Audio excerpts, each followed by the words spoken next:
Girl, you know you are a jam, jam, jam, jam. Jam, jam, jam, jam.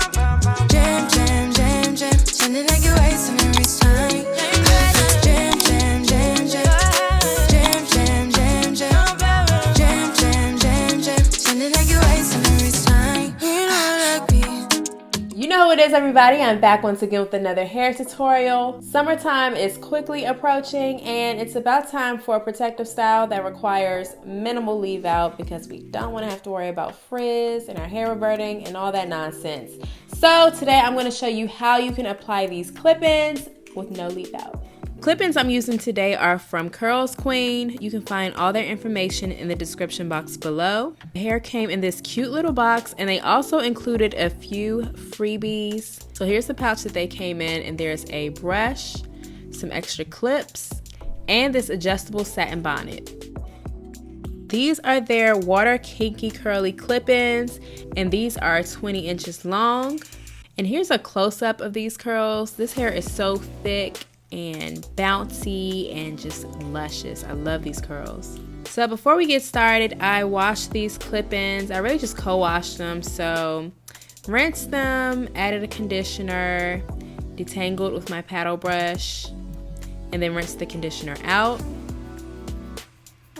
And from there, I braided the clip-ins. So I separated them into two kind of bundles.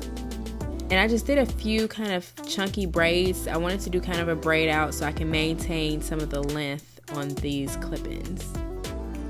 And here's how they looked once they were dry. And now we are ready to install. So here is my braid pattern, if you want to call it that. I just have 4 large braids, and then I have my 2 cornrows where I want my part. 2 cornrows are the most important part. And then you really could just braid the rest however you see fit. If you want to even flatter base, you could cornrow or whatever you want to do. I just did the braids because they're quick and easy. Now I'm going to take some bobby pins and I'm going to pin these braids back so it's nice and flat.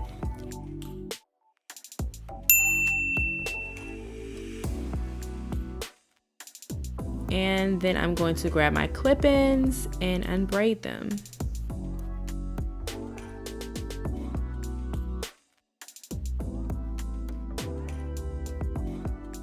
And I'm going to begin to install.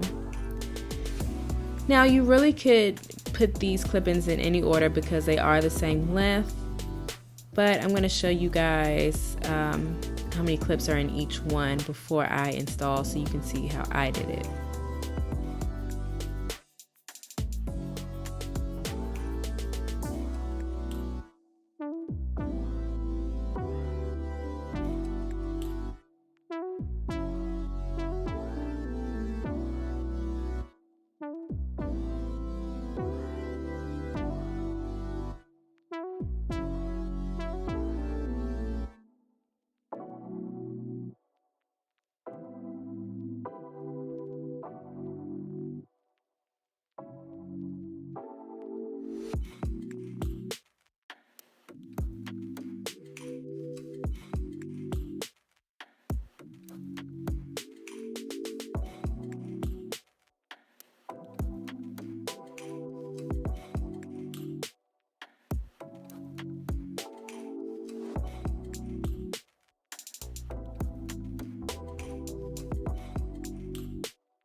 Now the one thing you're going to do differently here is this one clip-in close to the part. You're going to lay that in the opposite direction, so the hair is going to drape over the area where your part is going to be. At this point, you want to grab your crochet hook, and we are going to separate some of the hair in that last clip and this is the hair we're going to use to cover the braid.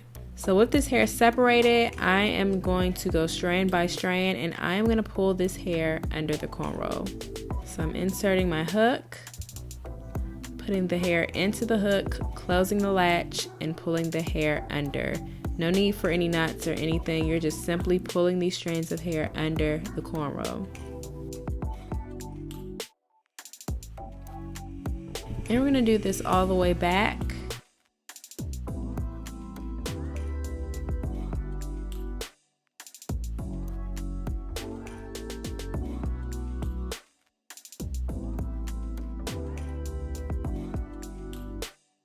Next, we're going to do a few pieces in the back because we want to make sure we have full coverage. So just grab whatever strands make the most sense and pull them under the braid. And we're going to do the same on the other side.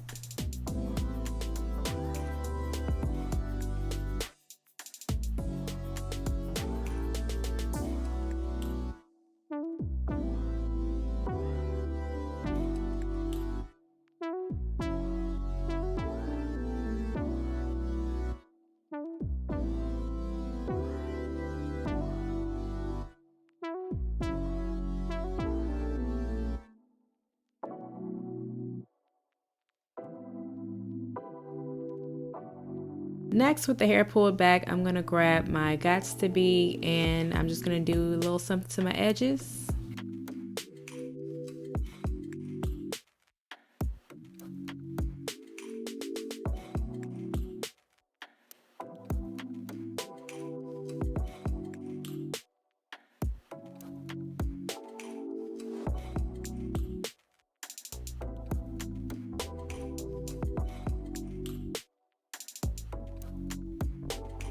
And here's the finished look. And I hope you guys found this video helpful. If you did, if you enjoyed it, make sure you give me a thumbs up. And if you haven't already, make sure you hit the subscribe button and the notifications bell so you don't miss my next video. Until then, peace.